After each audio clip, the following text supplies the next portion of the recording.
श्री सद्गुरु महाराज की जय।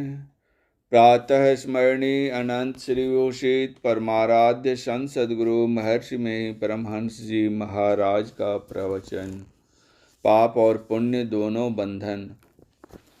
बंदो गुरु पद कंज कृपा सिंधु नर रूप हरि महामोह तम पुंज जासु वचन रवि कर निकर। धर्मानुरागिणी प्यारी जनता, पुण्य और पाप इन दोनों शब्दों को सर्वसाधारण जानते हैं। अच्छे अच्छे कर्मों को पुण्य और बुरे बुरे कर्मों को पाप कहते हैं। पुण्य का फल सुख और पाप का फल दुख होता है। पुण्य करने से स्वर्ग और पाप करने से नरक में जाते हैं। दोनों भोगियों का पुनः जन्म होने पर स्वर्ग जाने वाले श्रीमान के घर में और दूसरे ठीक उसके उल्टे घर में जन्म लेते हैं। पाप को लोग पसंद नहीं करते और पुण्य को पसंद करते हैं। पाप करने वाले की बदनामी और पुण्य करने वाले की नेक नामी होती है। पाप करने वाले अप्रतिष्ठा और पुण्य करने वाले प्रतिष्ठा को प्राप्त करते हैं। पुण्य वांछनीय है और पाप अवांछनीय है। ऐसा कोई नहीं जिससे कुछ पुण्य और पाप नहीं हुआ हो। कुछ लोगों से पुण्य अधिक और पाप कम होते हैं, वे ही भले कहे जाते हैं। किसी के पाप अधिक और पुण्य कम होते हैं, वे ही बुरे कहे जाते हैं। ऊंचे पद पर रहने वाले भी यदि पाप करते हैं तो सामने में नहीं किंतु पीछे में लोग उनकी निंदा करते हैं। कुछ भले लोग भी ऐसा काम करते हैं और भले कहे जाते हैं, किंतु वे भले नहीं हैं। उनके सामने में उनकी बुराई लोग नहीं कहें, किंतु पीछे अवश्य कहते हैं। लहसुन खाने से गंध होती है, छिपती नहीं। उसी प्रकार एकांत में पाप करने पर भी वह प्रकट हो जाता है। श्री राम को मर्यादा पुरुषोत्तम का पद लोगों ने संसार में दिया है। उनको लोग विष्णु भगवान का अवतार मानते हैं। उनकी जितनी प्रतिष्ठा है औरों की उतनी नहीं हो सकती। राजनीति का पेंच और बाली को मिला हुआ वरदान की कठिनाई के कारण उन्होंने बाली को छिपकर मारा। उनसे भी भूल हो गई। बाली का शासन कुशासन था। उसने अपने भाई के साथ अन्याय किया था। ऐसा श्री राम ने उसे कहा भी। बाली को वरदान था कि जो उसके सामने होकर लड़े उससे दूना बल उसको हो जाए। इसलिए सुग्रीव से लड़ते हुए बाली को बिपट ओठ देख ही रघुराई तुलसीकृत रामायण में लिखा हुआ है। बाली के मारे बिना उसका कुशासन नहीं मिटता, इसलिए श्री राम ने उसको मार डाला। फिर भी कितने लोग कहते हैं कि श्री राम ऐसे महान से भी भूल हुई। बाली जानता नहीं था कि किधर से वान आवेगा। वह तो अपने भाई से लड़ता था। उसका बदला दूसरे अवतार में अर्थात कृष्णावतार में उस भगवान को व्याधा ने छिपकर वान से मारा था। महाभारत के मैदान में भगवान श्री कृष्ण को किसी अस्त्र से कुछ नहीं हो सका। जैसे समुद्र में सब लय हो जाते हैं, उसी तरह सब अस्त्र शस्त्र उनकी देह में लय हो जाते थे, किंतु एक तीर से उसका शरीर छूटता है। गोया वान को वह ग्रहण कर लेते हैं। युधिष्ठिर को लीजिए, इतने धर्मात्मा कि उनके रथ का पहिया पृथ्वी से ऊपर होकर चलता था, जमीन में स्पर्श नहीं करता था। राजनीति का पेंच आता है। दोनों दल आमने सामने युद्ध के लिए खड़े हैं। युधिष्ठिर अस्त्र शस्त्र छोड़कर खाली देह भीष्म के पास चले जाते हैं। लोग समझने लगे उनकी शरण में जा रहे हैं। कौरव दल में खूब हंसी मच रही थी। भीष्म पितामह को जाकर राजा युधिष्ठिर ने प्रणाम किया और कहा, आप वरदान दीजिए कि मैं शत्रुओं को परास्त करूं। भीष्म बोले, तुम बड़े सुशील हो, मैं कौरव की ओर से तुम्हारे विरुद्ध लड़ने को हूँ, फिर भी तुमने मुझको आकर प्रणाम किया। मैं बहुत प्रसन्न हुआ। वर मांगो। किंतु मुझको अपनी ओर लेने का वर छोड़कर। युधिष्ठिर ने कहा, वर दीजिए कि मैं जीत जाऊं। भीष्म बोले, तुम सब भाई मिलकर मुझे किसी तरह गिरा देना। फिर वह द्रोणाचार्य के पास गए और उनको प्रणाम किया। वे बोले कि मैं कहता हूँ, तुम सब भाई मिलकर किसी तरह मुझे मार देना। पुनः वे कृपाचार्य के पास गए और उन्हें प्रणाम किया। उन्होंने कहा, मेरे रहते हुए भी तुम जीतोगे। भीष्म के गिरने के बाद द्रोण सेनापति हुए और युद्ध आरंभ हुआ। घनघोर लड़ाई हुई। द्रोण हारते ही नहीं थे। अश्वत्थामा नामक एक हाथी को मारकर भीम ने हल्ला कर दिया कि द्रोण पुत्र अश्वत्थामा मारा गया। भीम की बातों का द्रोण को विश्वास नहीं हुआ।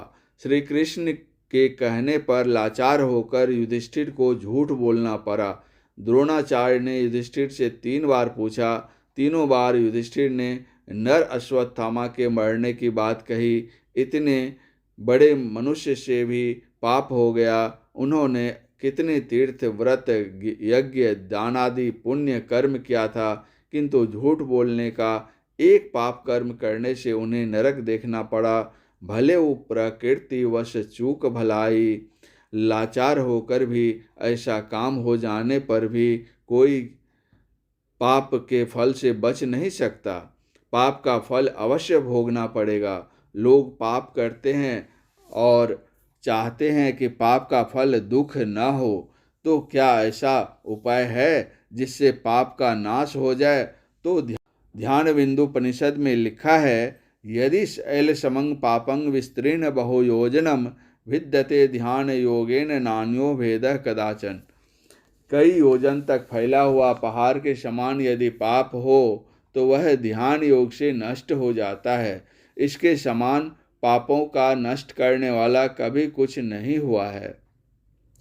कर्म 3 प्रकार के होते हैं, क्रियामान, संचित और प्रारब्ध।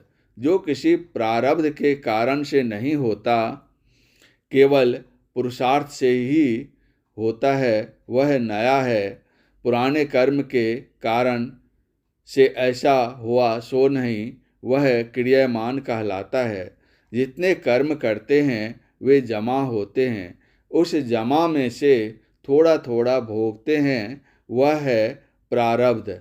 और अभी जो जमा है और उसमें जमा होता रहता है, वह है संचित कर्म। ध्यानाभ्यास करने वाला क्रियामान कर्म रूप पाप से बचता रहता है, क्योंकि पाप करने वाले से ध्यान नहीं होगा। पाप कर्म करने वालों का मन विषयी होता है, वह संसार में लिपटा रहता है। उसे ध्यानाभ्यास में एकाग्रता आवे और उसका ध्यान बने, यह संभव नहीं है।